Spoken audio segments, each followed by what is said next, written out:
Most MotoGP fans will be familiar with the concept of changing gears on a regular motorcycle, using the clutch lever and the gear shifter to go up or down through the gears. But on a MotoGP bike, the technology is slightly different and that little bit more advanced. And it has to be because these guys change gears sometimes up to 500 times per race, if not more. But it's not going to be me who's going to explain it to you, it's going to be the guys at NGM Mobile Ford Racing who are going to show us exactly how the transmission on one of these bikes works.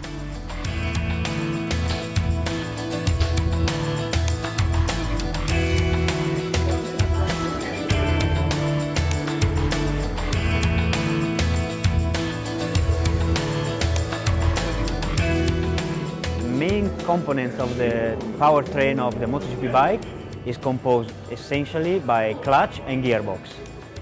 We have the clutch, here is the lever for command the clutch. The clutch is inside of this side of the engine, and all the gearbox is inside the engine, and the exit from the power is here where is the front pinion. Normally on the street bike, the first gear is down and all the gears are up.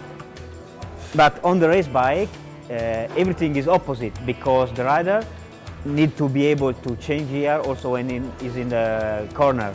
So the first gear is up and all the gears are down. There are some circuits where we use more gears, but normally it's around 500 and 800 gear shifting during a race. In upshifting, normally the rider keeps full throttle and just press the pedal.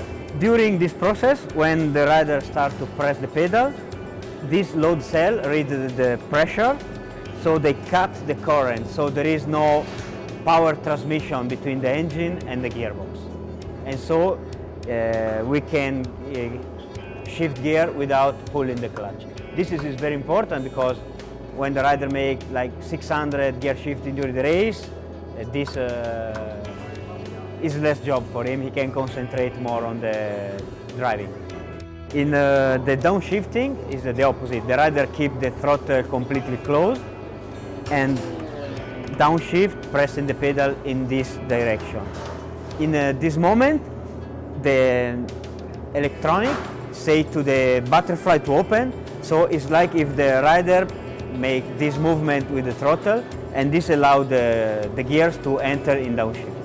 If you don't match the revolution of the engine, because when you shift down the gear, you need to disengage a gear and engage another gear.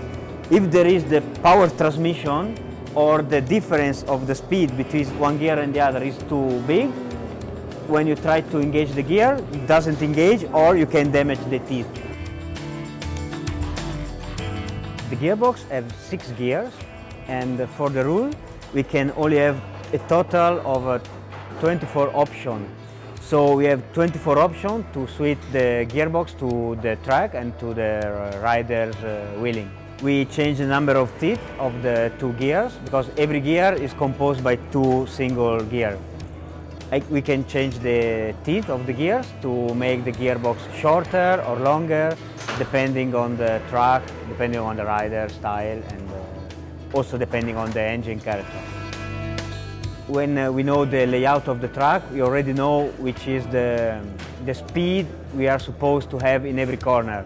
And so we know which gear we will use in that corner.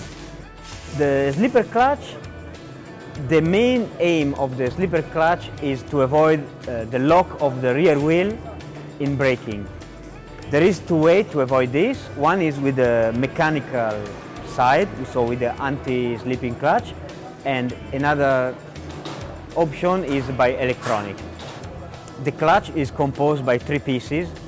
2 of these pieces can rotate and move forward. So when the torque is coming from the wheel to the engine, the clutch can open, and so we don't transmit the power to the engine. So the tire is more free to roll and is not locking.